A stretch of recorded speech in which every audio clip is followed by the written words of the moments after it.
Muévete con tu madre sin un centavo, gritó Javier mientras arrojaba los papeles del divorcio sobre la entrada de la casa. Elena miró los documentos desparramados sobre el suelo de mármol, su rostro pálido reflejando el impacto de sus palabras. «No puedes hacerme esto», respondió Elena sosteniendo su vientre de 6 meses. «Claro que puedo. Mis abogados ya lo hicieron. Tienes 1 hora para sacar tus cosas». Elena sintió que le faltaba el aire. 3 años de matrimonio terminaban así, con sus pertenencias en la entrada y un ultimátum. «Esto no es todo, Javier», dijo mientras sacaba su teléfono. «En segundos puedo mostrar algo que te borrará esa sonrisa». 3 años antes, Elena Vargas no habría imaginado este desenlace. A sus 28 años era una contadora respetada en una firma de auditoría en la Ciudad de México. Su vida cambió cuando le asignaron la Auditoría de Construcciones Mendoza, propiedad de Javier Mendoza, un desarrollador inmobiliario de 42 años. «Señorita Vargas, espero que su revisión sea rápida. No me gusta que extraños husmeen en mis cuentas», le dijo Javier en su primer encuentro. «No soy una extraña, señor Mendoza. Soy la profesional que verificará que sus finanzas estén en orden», respondió Elena, sin intimidarse. Durante las siguientes semanas, la relación profesional se fue transformando. Javier aparecía casualmente en la sala de juntas cuando ella trabajaba. Pronto, las invitaciones a comer para discutir hallazgos se volvieron frecuentes. «Elena, eres diferente a las mujeres que conozco», le dijo durante una cena en un restaurante exclusivo. «Tienes inteligencia y carácter». Elena se resistió al principio. Su madre, Dolores, la había criado con valores sólidos. «Mamá, no es lo que piensas. Solo estamos saliendo. Hija, conozco a los hombres como él. Te deslumbran con lujos, pero quieren control. Recuerda de dónde vienes. No todos son así. Javier me respeta. El cortejo fue intenso. Regalos costosos, viajes sorpresa, atención constante. 6 meses después, Javier le propuso matrimonio en un viaje a Cancún. «Quiero que dejes de trabajar. Mi esposa no necesita un empleo», le dijo después de la boda. «Pero mi carrera es importante para mí. Elena, ahora tienes una nueva vida. Debes adaptarte a nuestro círculo social». Poco a poco, Elena fue cediendo. Renunció a su trabajo. Se mudó a la mansión de Javier en Las Lomas. Su guardarropa cambió, sus amistades cambiaron. Cada vez veía menos a su madre, quien seguía trabajando como costurera. La primera señal de problemas llegó en la cena navideña del primer año, cuando Javier invitó a sus socios. «Mi esposa viene de un barrio humilde», comentó Javier mientras servían el postre. «¿Pueden creer que su madre cose vestidos para sobrevivir?». Elena sintió la humillación arder en su rostro. «Al menos mi madre trabaja honestamente», respondió provocando un silencio incómodo. Esa noche, mientras Javier dormía, Elena buscó unos documentos en su despacho. Necesitaba entender los negocios de su esposo para poder adaptarse mejor, o eso se decía a sí misma. Lo que encontró la dejó helada. Contratos con nombres duplicados, transferencias a empresas fantasma, facturas por servicios inexistentes. En los meses siguientes, Elena empezó a prestar más atención. Detectó patrones que conocía bien por su formación contable. Javier no solo construía edificios, parecía estar lavando dinero a través de ellos. «Elena, ¿qué haces revisando mis papeles?», la sorprendió un día. «Solo ordenaba. Esta es mi casa también. No te metas en mis negocios. Tú dedícate a ser mi esposa». Las críticas se volvieron más frecuentes. Su forma de hablar, sus modales, su familia, todo era objeto de corrección. Las visitas a su madre se convirtieron en motivo de discusión. «Tu madre me mira como si fuera un criminal», se quejaba Javier. «Solo está preocupada por mí. Deberías estar agradecida. Te saqué de la mediocridad». A escondidas, Elena comenzó a hacer copias de documentos comprometedores. No sabía para qué los guardaría, pero algo en su interior le decía que debía protegerse. La boda fastuosa quedaba ya lejos en el tiempo. La Elena sonriente de las fotos se había transformado en una mujer cada vez más aislada, cada vez más consciente de que su cuento de hadas tenía un precio muy alto. «Mi amor, ¿vas a usar ese vestido para la cena con los Rivera?», preguntó Javier mientras se ajustaba la corbata frente al espejo.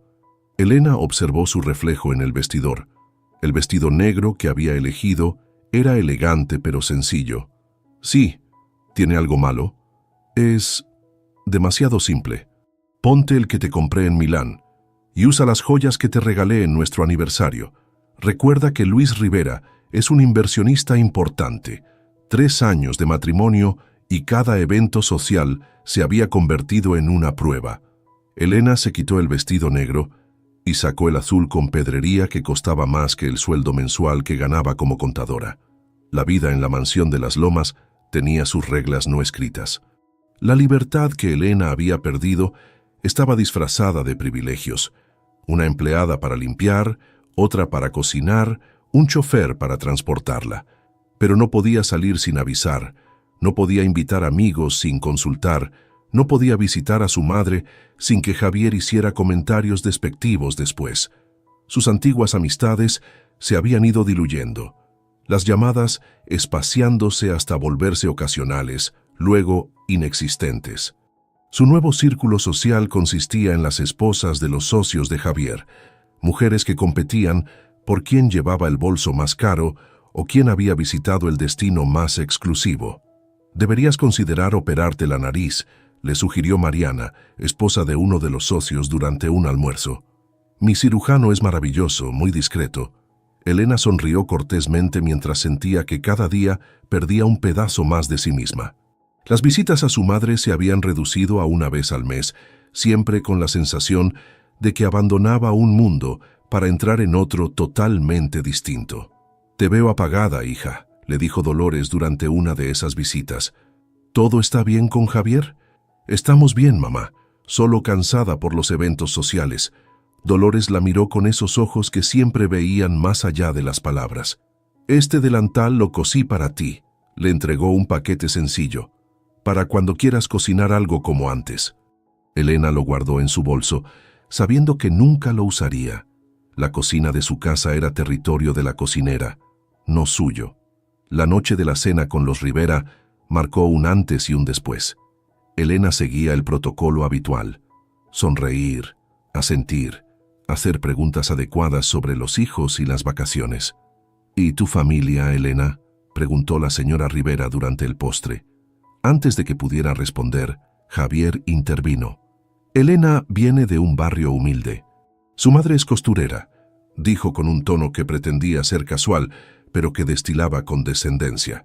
«Imagínate, Rosa, cose vestidos para sobrevivir mientras nosotros los compramos en París». Las risas educadas no ocultaron la humillación. Elena mantuvo la compostura hasta que los invitados se marcharon.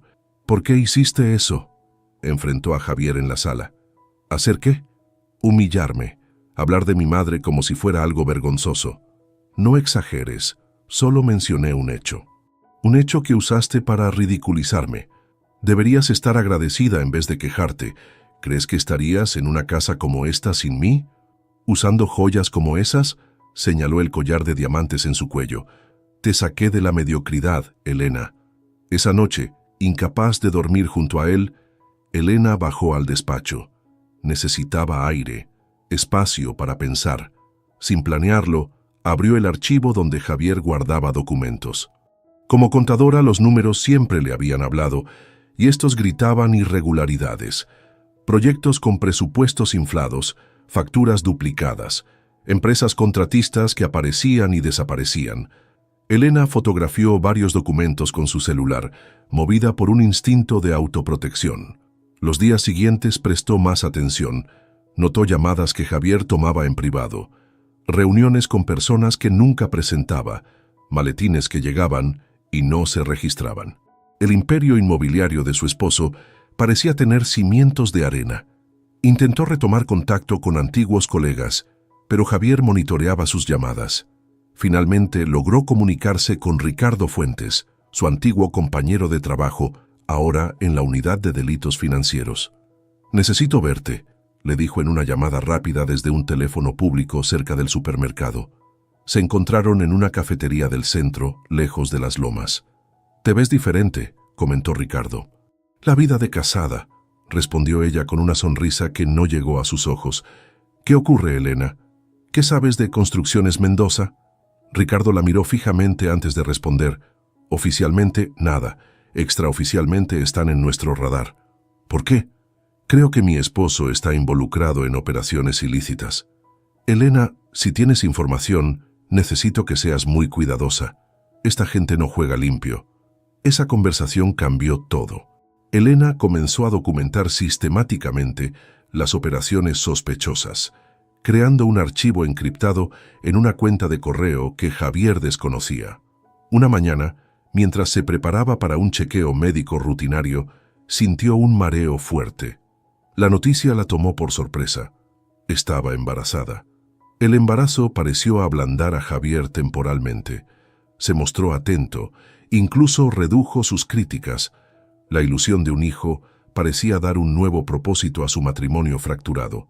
«Será un varón», afirmaba Javier, «un heredero para todo lo que he construido». Elena acariciaba su vientre a un plano y se preguntaba en qué mundo crecería su hijo o hija. En uno de privilegios sobre mentiras. ¿O debería buscar otra salida? Por un momento, permitió que la esperanza floreciera. Quizás un hijo cambiaría a Javier. Quizás podrían ser una familia real, no esta fachada perfecta con grietas enormes por dentro.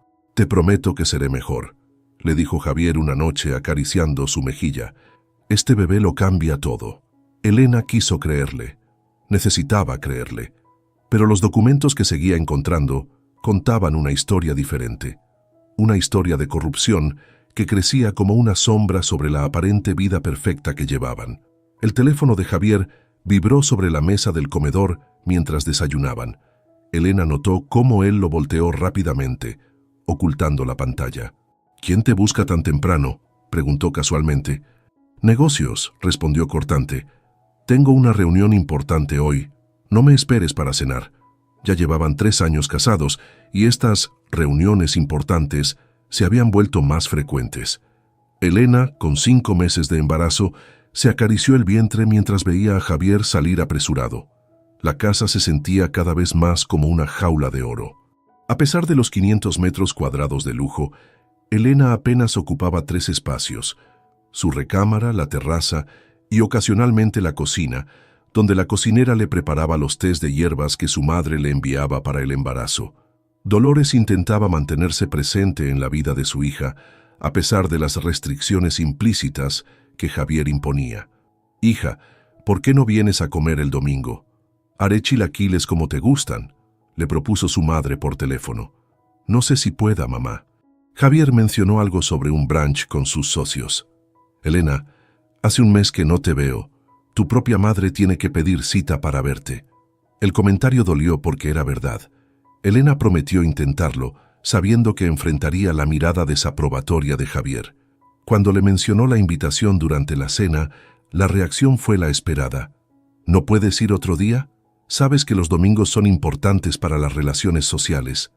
Hace semanas que no veo a mi madre». «Pues invítala aquí», dijo con desdén, «aunque no sé si se sentirá cómoda. Esta casa debe ser muy diferente a su humilde vivienda». Elena sintió la rabia crecer en su interior, pero el embarazo la había vuelto más cautelosa, más consciente de sus batallas. «Iré solo 2 horas. Estaré de regreso para tu brunch». La visita a casa de su madre fue como un soplo de aire fresco. El pequeño departamento donde creció, con sus muebles gastados pero impecables, le daba una sensación de autenticidad que su mansión nunca tendría. «Te veo pálida», comentó Dolores mientras servía los chilaquiles. «¿Comes bien?» «Sí, mamá. Es solo el embarazo». «No es solo el embarazo. Son tus ojos, hija. Han perdido brillo». Elena cambió de tema, pero las palabras de su madre se quedaron con ella. Esa tarde, regresando a casa, decidió pasar por la oficina de Javier para sorprenderlo antes del brunch. El guardia de seguridad la reconoció y la dejó subir sin anunciarla. La puerta de la oficina estaba entreabierta. Elena se acercó y escuchó la voz de Javier mezclada con una risa femenina. A través de la rendija vio a su esposo inclinado sobre su escritorio, besando a una mujer de cabello rubio. «Sofía, tenemos que ser más discretos», dijo Javier separándose ligeramente. «Elena está más sensible con el embarazo. ¿Hasta cuándo seguiremos así?, preguntó la mujer. Dijiste que arreglarías tu situación. Y lo haré. Solo necesito tiempo. El embarazo complica las cosas. Elena retrocedió silenciosamente, las piernas temblorosas. Logró salir del edificio y pidió al chofer que la llevara a casa. Durante el trayecto, su mente procesaba la información con la misma frialdad con que antes analizaba balances financieros. No fue al brunch. Cuando Javier regresó, ella fingió una migraña. Observó cómo su esposo se movía por la habitación, quitándose la corbata, contándole trivialidades sobre la reunión que supuestamente había tenido. Cada palabra era una mentira. Esa noche, mientras Javier dormía, Elena revisó su teléfono.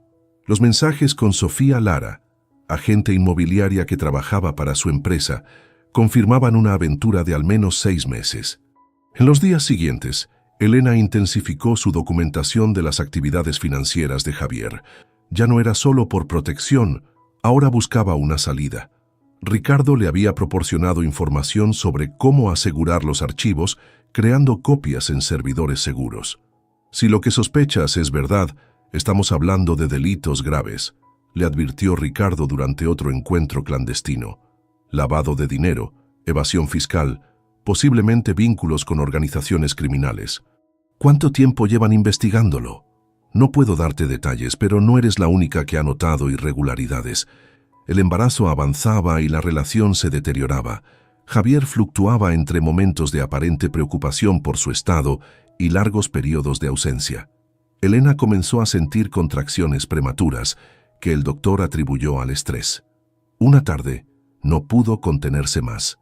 ¿Quién es Sofía Lara?, preguntó directamente mientras Javier revisaba documentos en la sala.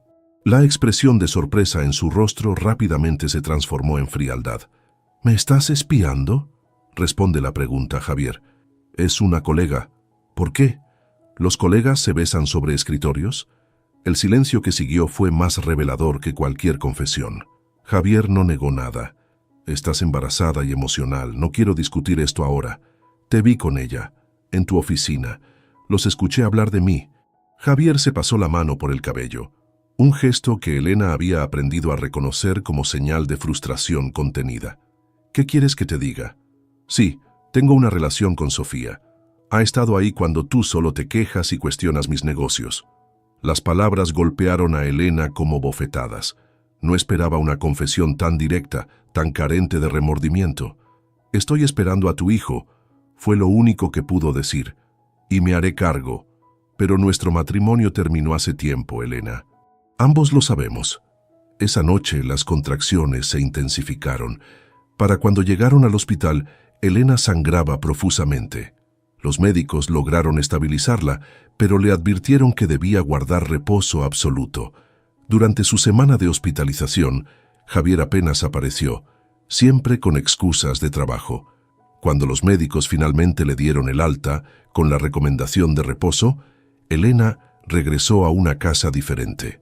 He estado pensando, dijo Javier mientras ella se acomodaba en la recámara. Creo que deberíamos separarnos. No es bueno para el bebé crecer en un ambiente tenso. Elena lo miró, reconociendo en sus ojos algo que nunca había visto claramente. Desprecio. ¿Qué propones? Mis abogados están preparando los papeles. Te daré una pensión para el niño. ¿Y yo? La sonrisa de Javier fue cruel. Tú te casaste sin acuerdos prenupciales. No tienes derecho a nada más. Elena comprendió entonces que su embarazo complicado no era un impedimento para los planes de Javier. Era una oportunidad. La quería vulnerable, débil, incapaz de luchar. Esa noche, mientras fingía dormir, escuchó a Javier hacer llamadas. Hablaba de transferencias, de cerrar cuentas conjuntas. Estaba desmantelando cualquier acceso que ella pudiera tener a los recursos económicos. Elena acarició su vientre, sintiendo los movimientos de su bebé. «Saldremos de esto», susurró. «Te lo prometo». «Tu código de acceso ha sido rechazado», dijo la cajera del banco con expresión incómoda. Elena intentó mantener la calma mientras sentía la mirada de otros clientes. «Debe ser un error. Es mi cuenta conjunta con mi esposo». La cajera tecleó nuevamente. «Lo siento, señora Mendoza. La cuenta aparece bloqueada por orden del titular principal. Elena salió del banco con las manos temblorosas. Era la tercera cuenta a la que intentaba acceder esa mañana. Javier había actuado rápido, cortando su acceso a todo recurso financiero. Con 7 meses de embarazo y sin poder trabajar por las complicaciones médicas, se sentía acorralada. Al regresar a la mansión, encontró a Javier en su despacho. «¿Por qué bloqueaste las cuentas?», preguntó directamente. «Precaución», respondió sin mirarla. «Estás muy emocional últimamente. Necesito dinero para mis gastos médicos. Ya pagué al doctor. Cualquier otra cosa, pídemela directamente. Control total». Esa era la estrategia. Elena se mordió el labio conteniéndose. Necesitaba pensar con claridad. Esa noche, mientras Javier dormía, Elena accedió a su computadora personal. Confirmó que había transferido grandes sumas a cuentas que ella desconocía. También encontró correos con un bufete de abogados especializado en divorcios de alto perfil. El plan estaba claro: dejarla sin recursos antes de entregarle los papeles del divorcio. Elena copió toda la información posible y la envió a su cuenta secreta. Las siguientes semanas fueron una guerra fría. Javier apenas le dirigía la palabra, pasaba menos tiempo en casa, y cuando estaba, la trataba como a una extraña. Por su parte, Elena mantenía contacto regular con Ricardo, quien le aconsejaba sobre qué documentos eran más relevantes para evidenciar los delitos financieros. Una tarde, mientras revisaba el correo, encontró una carta del médico confirmando su próxima cita. Al abrirla, descubrió que no era para ella sino para Sofía Lara, la misma ginecóloga, misma clínica de maternidad. Elena sintió que le faltaba el aire. Sofía también estaba embarazada. Esa noche confrontó a Javier. «¿Sofía está esperando un hijo tuyo?». La expresión de Javier cambió de sorpresa a resignación. «Pensaba decírtelo después del divorcio». «¿Cuánto tiempo tiene?». «4 meses». Elena hizo cálculos mentales. Sofía había quedado embarazada cuando ella ya esperaba a su bebé. «¿Por eso quieres deshacerte de mí tan rápido? ¿Para formar tu nueva familia perfecta? No lo pongas así. Estas cosas pasan». «¿Pasan? ¿Embarazar a tu amante mientras tu esposa espera a tu hijo te parece algo que pasa?». Javier se levantó, acercándose amenazante. «Cuidado con tu tono, Elena. Recuerda que vives bajo mi techo». «No por mucho, según parece». La discusión escaló hasta que Elena sintió un dolor agudo en el vientre. El estrés había provocado nuevas contracciones. Javier la llevó al hospital, donde los médicos lograron estabilizarla, pero advirtieron que cualquier alteración emocional fuerte podría provocar un parto prematuro. Durante su hospitalización, Elena recibió la visita de su madre, quien se instaló en una silla junto a su cama y se negó a irse a pesar de las insinuaciones del personal. «Javier no quiere que estés aquí», comentó Elena débilmente. «Que se aguante», respondió Dolores. «Mi hija me necesita». Esa noche, mientras Dolores dormitaba en la silla, Elena recibió un mensaje de Ricardo. «Hallamos conexiones con el cartel de Sinaloa. Ten cuidado». Elena miraba el techo del hospital, procesando la información. Su esposo no solo era un infiel y un estafador, estaba involucrado con narcos. 3 días después le dieron el alta con indicaciones de reposo absoluto. Al llegar a casa, notó cambios. Algunas de sus pertenencias habían sido movidas, su closet parcialmente vaciado. «¿Qué pasó con mis cosas?», preguntó a la empleada doméstica. «El señor ordenó preparar la habitación de huéspedes para usted», respondió la mujer, evitando su mirada. Dijo que necesitaba espacio. Elena se instaló en la habitación más pequeña y alejada de la casa principal. El mensaje era claro: ya no era bienvenida en la recámara conyugal. Esa semana, Javier apenas estuvo presente.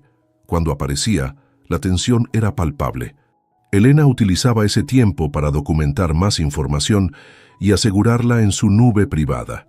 Una mañana, mientras tomaba el sol en la terraza siguiendo indicaciones médicas, escuchó a Javier hablando por teléfono. «El divorcio estará listo pronto. Mis abogados se aseguraron de que no reciba nada. Sí, lo del embarazo complicó todo, pero ya está controlado. No, el juez está de nuestro lado. Le debía algunos favores». Elena cerró los ojos, sintiendo que cada palabra confirmaba sus temores. Javier no solo planeaba dejarla sin recursos, había manipulado el sistema legal para asegurarse de ello. Esa tarde recibió una llamada de Ricardo. «Elena, la situación se está complicando. Creemos que Javier sospecha de la investigación. Ha estado moviendo activos a cuentas en el extranjero. ¿Qué debo hacer? Asegura toda la evidencia que tengas y prepárate para salir de esa casa en cualquier momento». 2 días después, mientras Javier asistía a una reunión de negocios que Elena sospechaba era con Sofía, aprovechó para revisar su caja fuerte. Encontró pasaportes falsos, documentos de propiedades a nombres de terceros y, lo más alarmante, una libreta con cantidades y fechas que coincidían con los proyectos inmobiliarios más grandes de Javier. Fotografió todo meticulosamente y lo envió a su cuenta segura. Luego volvió a colocar cada documento exactamente como lo había encontrado. La confrontación final llegó una semana después. Elena regresaba de una revisión médica cuando encontró a Javier esperándola en la entrada, con una carpeta en la mano y 2 hombres de traje a su lado. «¿Quiénes son?», preguntó Elena. «Mis abogados», respondió Javier con frialdad. «Traen los papeles del divorcio». Elena sintió que su corazón se aceleraba, pero mantuvo la compostura. «¿Podemos discutir esto en privado?». «No hay nada que discutir». «Firma aquí», señaló un documento marcado con una X. «Te daré una semana para que saques tus cosas». Elena tomó los papeles y los hojeó. Como sospechaba, no se mencionaba compensación económica alguna, solo una pensión mínima para el bebé. «¿Y si me niego a firmar?». La sonrisa de Javier fue despectiva. «Entonces haré que te saquen de aquí sin nada, ni siquiera la ropa que llevas puesta». Fue entonces cuando pronunció las palabras que Elena nunca olvidaría. «Muévete con tu madre sin un centavo, es más de lo que mereces». El desprecio en su voz era tan palpable que los propios abogados parecieron incómodos. Elena sintió una calma extraña, como si todo el miedo y la ansiedad de los últimos meses se desvanecieran. «Antes de irme, hay algo que deberías ver», dijo mientras sacaba su teléfono. «Antes de que firme algo, mira esto», dijo Elena mostrando la pantalla de su teléfono a Javier. El rostro de su esposo palideció mientras deslizaba el dedo por las imágenes. Contratos falsificados, transferencias millonarias a cuentas en paraísos fiscales, fotografías de reuniones con personas conocidas en el mundo del narcotráfico. «¿De dónde sacaste esto?», preguntó con voz temblorosa. «Soy contadora, Javier. Creíste que no notaría las inconsistencias. He documentado cada movimiento sospechoso durante 2 años». Los abogados intercambiaron miradas nerviosas. «Señor Mendoza, necesitamos hablar en privado», dijo el mayor de ellos. Elena se mantuvo firme mientras los 3 hombres se alejaban hacia el despacho. Podía ver la furia en los ojos de Javier, una rabia contenida que prometía venganza. Esa noche, Elena llamó a su madre. «Necesito volver a casa, mamá. Tu cuarto siempre ha estado listo, hija». El regreso al pequeño departamento donde creció fue humillante y liberador a la vez. Mientras el chofer descargaba las pocas maletas que Javier le había permitido llevar, Elena sintió las miradas curiosas de los vecinos. El departamento de 2 habitaciones parecía diminuto después de la mansión, pero tenía algo que Elena había olvidado: paz. «¿Quieres hablar de lo que pasó?», preguntó Dolores mientras le servía un té de canela. «Javier me engañó, mamá. No solo a mí, sino a todos. Sus negocios son una fachada para lavar dinero. Siempre supe que ese hombre escondía algo. Ningún constructor hace tanto dinero tan rápido». Los días siguientes fueron difíciles. Elena alternaba entre episodios de llanto y momentos de determinación feroz. Su embarazo avanzaba y las preocupaciones económicas aumentaban. Los ahorros que había logrado esconder de Javier no durarían mucho. Ricardo la visitaba regularmente, actualizándola sobre la investigación. «Estamos cerrando el círculo, pero necesitamos más tiempo. Javier tiene contactos poderosos que lo protegen. ¿Qué pasará cuando nazca mi bebé? Él intentará quitármelo, lo sé. No si lo exponemos primero». Una tarde, mientras Elena dormitaba, el timbre sonó con insistencia. Dolores abrió la puerta para encontrar a un hombre con un sobre. «Notificación judicial para Elena Vargas de Mendoza», anunció formalmente. El documento era una demanda de custodia anticipada. Javier solicitaba la custodia completa del bebé, argumentando inestabilidad mental de Elena e incapacidad económica para criarlo. Incluía testimonios de especialistas que nunca la habían tratado, afirmando que sufría trastornos de personalidad. «Esto es absurdo», dijo Elena con la voz quebrada. «¿Cómo puede mentir así?» «Porque tiene dinero para pagar a quienes firmen lo que sea», respondió Dolores. «Pero nosotras también sabemos pelear». Con la ayuda de Ricardo, Elena contactó a un abogado especializado en derecho familiar, que aceptó llevar su caso pro bono después de revisar parte de la evidencia contra Javier. «Lo que tenemos es una bomba de tiempo», explicó el licenciado Ramírez. «Si presentamos esto en la corte, no solo perderá la demanda de custodia, sino que enfrentará cargos criminales». A las 36 semanas de embarazo, el estrés provocó que Elena entrara en trabajo de parto. Sola con su madre, tomó un taxi hasta el hospital público, tan diferente de la clínica privada donde había planeado dar a luz. Después de 12 horas de labor, Lucía nació, pequeña pero fuerte, con los ojos oscuros de Elena y la obstinación de Dolores. «Es perfecta», susurró Elena sosteniéndola por primera vez. Javier apareció al día siguiente, exigiendo ver a su hija y amenazando con llamar a la policía si no se lo permitían. «Tiene derecho», le explicó la trabajadora social. «Es el padre». El encuentro fue breve y tenso. Javier sostuvo a Lucía con la incomodidad de quien nunca ha cargado a un bebé, mientras analizaba sus rasgos como quien inspecciona mercancía. «Se parece a mí», declaró con satisfacción. «Se parece a sí misma», respondió Elena.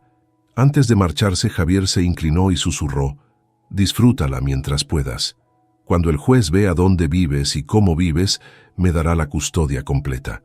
Elena regresó al departamento de su madre con Lucía, enfrentando una nueva realidad. Las noches sin dormir, los pañales, el llanto del bebé y la recuperación del parto se mezclaban con la ansiedad por el futuro legal que les esperaba. Javier mantenía su estrategia. No pagaba pensión, alegando que el proceso de divorcio no estaba concluido, pero sus abogados presionaban para acelerar la audiencia de custodia. El abogado de Elena, sin embargo, tenía un plan.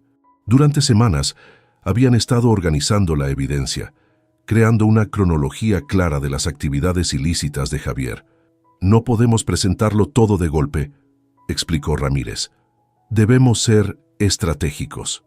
Primero, nos concentramos en demostrar que es un padre ausente y manipulador». La primera audiencia fue devastadora.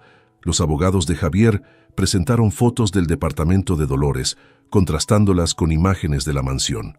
Cuestionaron la capacidad económica de Elena para criar a Lucía como merece, y presentaron informes médicos manipulados sobre su supuesta inestabilidad.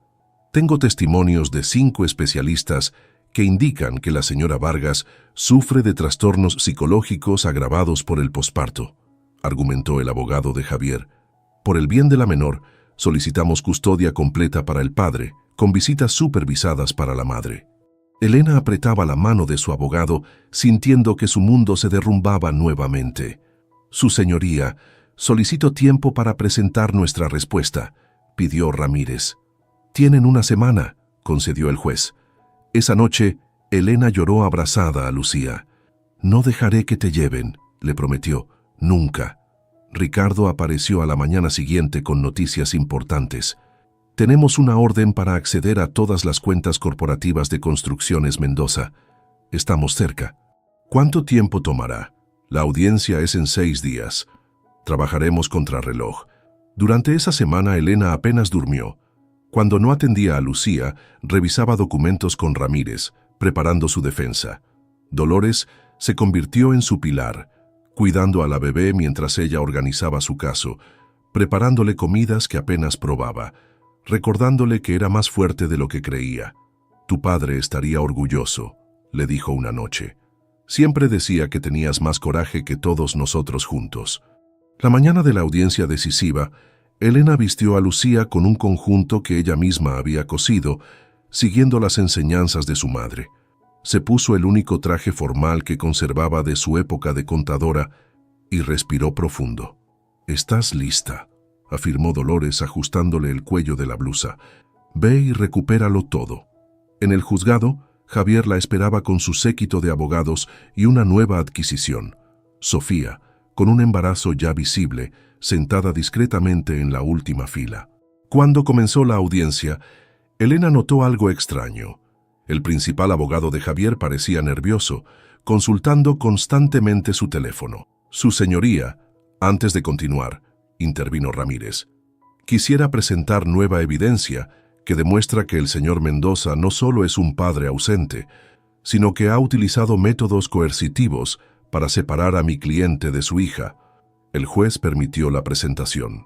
Uno a uno, los documentos que Elena había recopilado durante años fueron proyectados.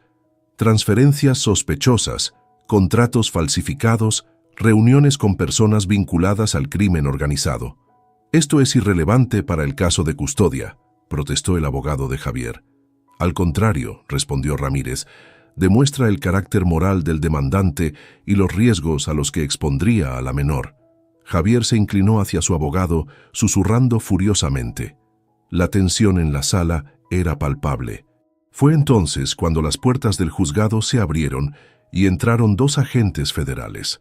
Ricardo los seguía, con expresión solemne. «Su señoría», intervino uno de los agentes, «solicitamos una suspensión temporal de estos procedimientos. Tenemos una orden de aprehensión contra Javier Mendoza por múltiples delitos financieros». El caos se desató en la sala. Javier intentó levantarse, pero los agentes ya estaban junto a él. Sofía salió apresuradamente, cubriéndose el rostro. Elena observaba la escena con una mezcla de alivio y tristeza. No era el final que había imaginado para su matrimonio, pero era el final que merecía. Mientras los agentes escoltaban a Javier fuera de la sala, él la miró con odio. «Esto no ha terminado», amenazó. «Para mí terminó hace mucho», respondió Elena sosteniendo a Lucía contra su pecho. El juzgado familiar lucía diferente hoy. La última vez que Elena estuvo aquí, salió con la custodia temporal de Lucía mientras Javier enfrentaba cargos por delitos financieros. Ahora, 3 meses después, regresaba para finalizar el divorcio y los acuerdos de custodia. Lucía, ahora con 5 meses, dormía plácidamente en brazos de Dolores en la banca trasera de la sala. Elena se sentó junto a su abogado, el licenciado Ramírez, quien organizaba sus documentos con precisión militar. «¿Estás lista?», preguntó en voz baja. «Llevo años lista», respondió Elena. Las puertas se abrieron y entró Javier, escoltado por 2 guardias. La prisión preventiva había dejado marcas visibles, había perdido peso, su piel lucía pálida, y el traje caro no ocultaba la derrota en su postura. A su lado un nuevo abogado, más joven y menos arrogante que el anterior equipo legal. El juez Velasco entró y todos se pusieron de pie. Caso 387-2025, divorcio Mendoza Vargas, anunció la secretaria. El procedimiento comenzó con formalidades legales. El abogado de Javier solicitó inmediatamente llegar a un acuerdo fuera de juicio. «Su señoría, mi cliente está dispuesto a no disputar la custodia de la menor si se llega a un acuerdo razonable sobre los bienes matrimoniales». Elena intercambió miradas con Ramírez. Era un cambio inesperado en la estrategia de Javier. «Escuchamos su propuesta», respondió Ramírez. El abogado desplegó un documento. «El señor Mendoza ofrece una pensión mensual de 20,000 pesos para la menor, el departamento en Polanco a nombre de la señora Vargas, y renuncia a sus derechos de visita hasta resolver su situación legal». Elena sintió un nudo en la garganta. Javier renunciando a Lucía. Algo no encajaba. El juez concedió un receso para que las partes deliberaran en privado. En una pequeña sala contigua, Ramírez se inclinó hacia Elena. «Es una trampa. Te ofrece bienes que pronto serán confiscados por el gobierno. El departamento de Polanco está bajo investigación, igual que todas sus propiedades. ¿Por qué renunciaría a Lucía? Siempre dijo que la quería. No la quiere a ella, quiere lastimarte a ti. Si renuncia ahora puede argumentar después que firmó bajo coacción. Es su juego final». Elena asintió, comprendiendo la estrategia. «¿Qué hacemos? Rechazamos su oferta y presentamos la nuestra». Al reanudarse la sesión, Ramírez expuso su contrapropuesta. «Mi cliente solicita la custodia total de la menor. Una pensión alimenticia acorde a los ingresos reales del señor Mendoza, no a los declarados fiscalmente, y la casa de las Lomas, que fue adquirida durante el matrimonio. El abogado de Javier saltó indignado. Esa propiedad vale millones, es una extorsión. Es una propiedad comprada con dinero legítimo del matrimonio, corrigió Ramírez. A diferencia de otros bienes que están bajo investigación. La tensión en la sala era palpable. Javier susurró algo a su abogado, quien pidió otro receso. El juez, visiblemente irritado por las dilaciones, concedió 15 minutos. Durante el receso, Elena se acercó a Dolores y tomó a Lucía en brazos, respirando su aroma a talco y leche. La pequeña abrió los ojos momentáneamente, la reconoció y volvió a dormirse con la confianza absoluta que solo un bebé puede tener. Cuando regresaron a la sala, el ambiente había cambiado. Javier tenía una expresión calculadora, casi complacida. «Su señoría», comenzó su abogado. «Hemos contactado a la fiscalía durante el receso. Resulta que la señora Vargas podría enfrentar cargos como cómplice por no denunciar los delitos de mi cliente cuando tuvo conocimiento de ellos». Ramírez se puso de pie inmediatamente. «Objeción, su señoría. La fiscalía ya ha determinado que mi cliente cooperó con la investigación desde que tuvo conocimiento de las actividades ilícitas. Según nuestras fuentes», continuó el abogado de Javier, «la señora Vargas se benefició del dinero ilícito durante años. Usaba bolsos de $5,000 mientras supuestamente desconocía el origen de esos fondos. Era la última jugada desesperada de Javier. Elena sintió que la sangre le hervía, pero mantuvo la compostura. Ramírez estaba preparado y presentó cartas de la fiscalía confirmando la cooperación de Elena y su estatus como testigo, no como investigada. El juez escuchó ambos argumentos y dictaminó: «Las acusaciones contra la señora Vargas son improcedentes en este juzgado. Nos limitaremos al divorcio y custodia». El rostro de Javier se ensombreció. Su última estrategia había fallado. Después de 2 horas de argumentos legales, el juez tomó su decisión. Este tribunal otorga la custodia total de la menor Lucía Mendoza Vargas a su madre, Elena Vargas. El señor Mendoza deberá proporcionar una pensión alimenticia equivalente al 30% de sus ingresos comprobables. Respecto a los bienes, la propiedad de las Lomas queda temporalmente congelada hasta que la fiscalía determine su estatus legal. Era una victoria parcial, pero Elena se sentía satisfecha. Había conseguido lo más importante: proteger a Lucía. Al terminar la sesión, mientras recogía sus documentos, notó que Javier se acercaba, escoltado por un guardia. «¿Puedo hablar con ella un minuto?», pidió al guardia, quien miró a Elena esperando su aprobación. Elena dudó, pero finalmente asintió. «5 años», dijo Javier en voz baja. «Eso es lo que me darán, según mi abogado. Cuando salga, Lucía tendrá casi 6 años. ¿Por qué me dices esto? Porque quiero que sepas que volveré. Y cuando lo haga, recuperaré todo lo que me quitaste». Elena lo miró a los ojos, aquellos que una vez la habían deslumbrado, ahora oscurecidos por el rencor y la derrota. «No te quité nada, Javier. Todo lo perdiste tú mismo». Mientras los guardias se lo llevaban, Elena sintió una extraña paz. Por primera vez en años, no tenía miedo de Javier. Al salir del juzgado, Ricardo la esperaba en las escaleras. «¿Cómo fue?», preguntó. «Terminó», respondió ella simplemente. «No todo», corrigió Ricardo. «Encontramos más cuentas vinculadas al cártel. Necesitaremos tu testimonio para el juicio federal». Elena suspiró. El camino aún era largo. «¿Cuándo?». «En 2 semanas. Pero hay algo más», añadió Ricardo bajando la voz. «Algunos socios de Javier siguen libres y no están contentos con tu cooperación». La amenaza implícita flotó entre ellos. «¿Qué sugieres?». «Tenemos un programa de protección de testigos».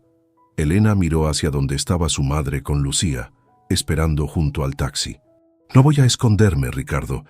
Lucía merece crecer sin miedo, y yo merezco vivir con dignidad.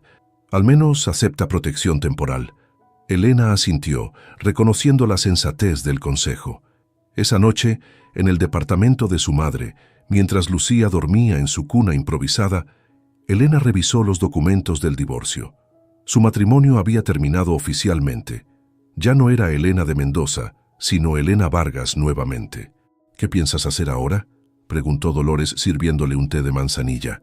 Reconstruir, respondió Elena, paso a paso.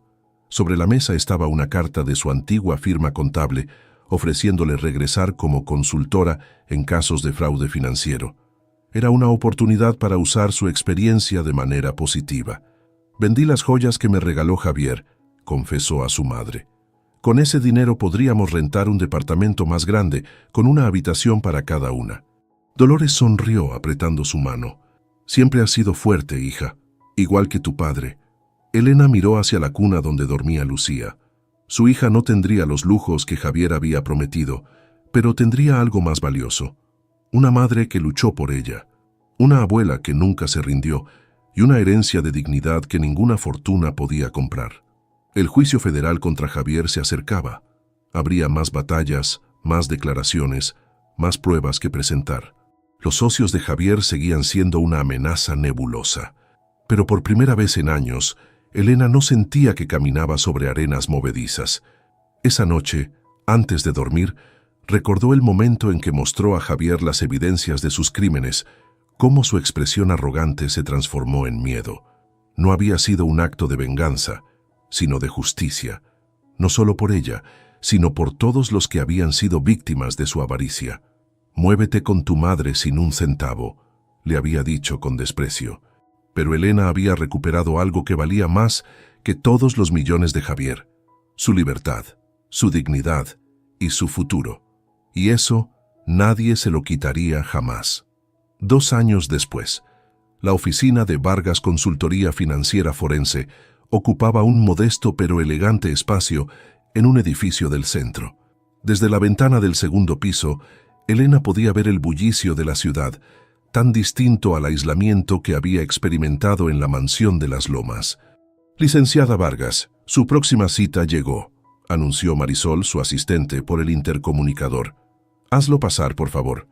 Elena guardó el expediente que estaba revisando. En los 2 años desde el divorcio y la condena de Javier, había construido una reputación sólida como especialista en detectar fraudes financieros. Su experiencia personal, combinada con su formación como contadora, le daba una perspectiva única que fiscales y empresas valoraban. La puerta se abrió y entró Ricardo, ahora ascendido a jefe de unidad en la Fiscalía Especializada en Delitos Financieros. «Cada vez que entro aquí, me sorprende lo que has logrado», comentó observando la oficina. «Empezamos con un escritorio prestado, no lo olvides», sonrió Elena. Ricardo tomó asiento frente a ella. «¿Cómo está Lucía?» «Creciendo demasiado rápido. Ya habla sin parar y cuestiona todo. Igual que su madre». Elena sonrió. Lucía, ahora con 2 años y medio, era su orgullo y motivación diaria. Vivían en un departamento de 3 habitaciones, en una zona de clase media, con Dolores ocupando la tercera habitación. «Te cité por un asunto importante», dijo Ricardo, sacando una carpeta. «Se acerca la audiencia de revisión de sentencia de Javier». Elena sintió un nudo en el estómago. Aunque Javier había sido condenado a 5 años, su equipo legal había estado trabajando para reducir la sentencia, basándose en su cooperación con otras investigaciones. «¿Crees que saldrá antes?» «Es posible. Ha estado dando nombres, delatando a sus antiguos socios. Ya sabes cómo funciona el sistema». Elena asintió lentamente. Se había preparado para este momento. ¿Cuánto tiempo le quedaría? Si el juez acepta la reducción, podría salir en 6 meses. Un silencio pesado se instaló entre ellos. «¿Has sabido algo de Sofía Lara?», preguntó Elena finalmente. «Se mudó a Guadalajara con su hijo. Tengo entendido que rehizo su vida allá. El hijo de Javier con Sofía tendría aproximadamente la misma edad que Lucía. 2 hermanos que probablemente nunca se conocerían. Javier pidió verte», añadió Ricardo con cautela. «¿A mí? ¿Por qué?» «No lo sé. Puedes negarte, por supuesto». Elena miró por la ventana, pensativa. Parte de su proceso de sanación había sido dejar atrás el rencor. «Iré», decidió. Una última conversación. La prisión federal donde Javier cumplía sentencia era muy diferente a las mansiones donde antes residía. Elena siguió al guardia por pasillos austeros hasta llegar a una sala de visitas. A través del cristal divisorio vio a Javier sentado, esperando. Había envejecido visiblemente. El pelo antes perfectamente teñido ahora mostraba canas y su postura había perdido arrogancia. «Gracias por venir», dijo cuando ella tomó asiento frente a él. «Ricardo dijo que querías verme». Javier la observó detenidamente antes de hablar. «Te ves bien, Elena. He oído que tu consultoría es exitosa». «¿Qué quieres, Javier?» «Perdón», respondió simplemente. «Quiero pedirte perdón». Elena lo miró escéptica. Conocía bien sus manipulaciones. «¿Por qué ahora?» «Terapia obligatoria», sonrió con ironía. «Pero también porque tuve tiempo para pensar. Lo que te hice fue imperdonable». «¿Qué esperas que diga?» «Nada. Solo quería que lo supieras. Y también...» Hizo una pausa. «Quería preguntar por Lucía». Elena se tensó. Lucía era un tema que evitaba discutir con cualquiera relacionado con su pasado. «Está bien. Creciendo feliz. ¿Tienes una foto?» «No, Javier, no tengo fotos para ti». Él asintió aceptando la negativa. «Entiendo. Solo quería saber si se parece a mí o a ti». «Se parece a ella misma», respondió Elena, recordando sus palabras en el hospital. Un silencio incómodo se instaló entre ellos. «Mi abogado dice que podría salir pronto», mencionó Javier. «Quería que lo supieras personalmente, no por Ricardo». «¿Y qué harás cuando salgas?» «Tengo algo de dinero guardado donde la fiscalía no pudo encontrarlo», confesó. «No es mucho, pero suficiente para empezar de nuevo en otro lugar». Elena lo miró con incredulidad. «¿Todavía no has aprendido nada?» «He aprendido mucho, Elena, pero la supervivencia es un hábito difícil de romper». El guardia indicó que el tiempo terminaba. Elena se levantó. «Adiós, Javier». «Elena», la llamó antes de que se alejara. «No intentaré contactar a Lucía si eso te preocupa, pero si algún día ella pregunta por mí, le diré la verdad», respondió Elena. «Toda la verdad».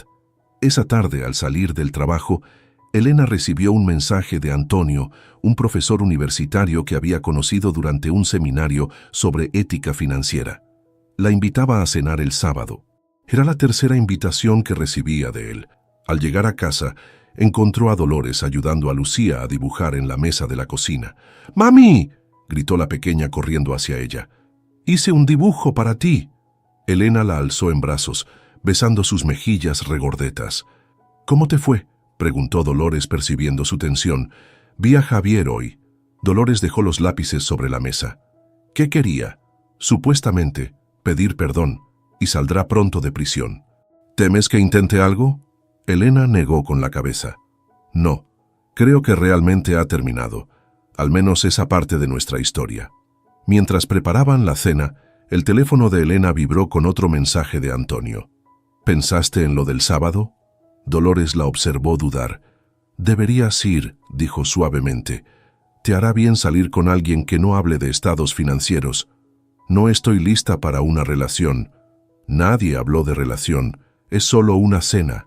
Elena miró a su madre y luego a Lucía, que tarareaba mientras coloreaba otro dibujo. Su vida ahora era tan diferente a lo que había imaginado cuando conoció a Javier. Más sencilla en algunos aspectos, más complicada en otros, pero auténticamente suya. «Ya veré», respondió guardando el teléfono. Al día siguiente, Elena declaraba como testigo experto en un caso contra uno de los antiguos socios de Javier. En la sala del tribunal, reconoció a varios rostros del pasado, empresarios que frecuentaban su casa, hombres que la habían mirado con condescendencia cuando era la esposa de Mendoza. Ahora la miraban con respeto mezclado con temor. La mujer que había derribado el imperio de Mendoza con documentos y números, la contadora que había aprendido a usar su conocimiento como un arma de justicia. Al terminar su testimonio, el fiscal se acercó. «Impecable como siempre, Vargas. Tu análisis fue crucial. Solo hice mi trabajo. ¿Te gustaría formar parte permanente de nuestro equipo? La fiscalía necesita más personas como tú». Elena consideró la oferta. Le gustaba su independencia, pero también valoraba el impacto que podría tener desde dentro del sistema. «Lo pensaré», prometió. Esa noche, Mientras arropaba a Lucía, la niña le hizo la pregunta que siempre había temido. «Mami, ¿dónde está mi papá?» Elena respiró profundo, buscando las palabras adecuadas para una niña de 2 años. «Tu papá vive lejos ahora. Hizo algunas cosas incorrectas y está aprendiendo a ser mejor persona. ¿Volverá? No lo sé, mi amor. Pero tú tienes a la abuela Lola y me tienes a mí, y te queremos más que a nada en el mundo». Esa noche, después de que Lucía se durmiera, Elena revisó su agenda para el fin de semana. El sábado estaba marcado con la invitación de Antonio a cenar. Tomó su teléfono y escribió: «Gracias por la invitación a cenar, pero prefiero pasar el sábado con mi hija y mi madre. ¿Te gustaría unirte a nosotras para un picnic en el parque? Lucía estaría feliz de conocer al señor que me envía mensajes». Mientras esperaba la respuesta, Elena se sentó en el pequeño balcón de su departamento. Desde allí no se veía el horizonte de rascacielos que contemplaba desde las lomas, pero podía ver las luces de su barrio, las familias cenando en los departamentos vecinos, la vida real transcurriendo. «Muévete con tu madre sin un centavo», le había dicho Javier aquel día. No había sido el final que él esperaba, sino el comienzo que ella necesitaba. Su teléfono vibró con la respuesta de Antonio. «Me encantaría conocer a las mujeres más importantes de tu vida. ¿A qué hora nos vemos?» Elena sonrió mientras respondía, con la certeza de que, paso a paso, había recuperado no solo su vida, sino también la capacidad de elegir su futuro.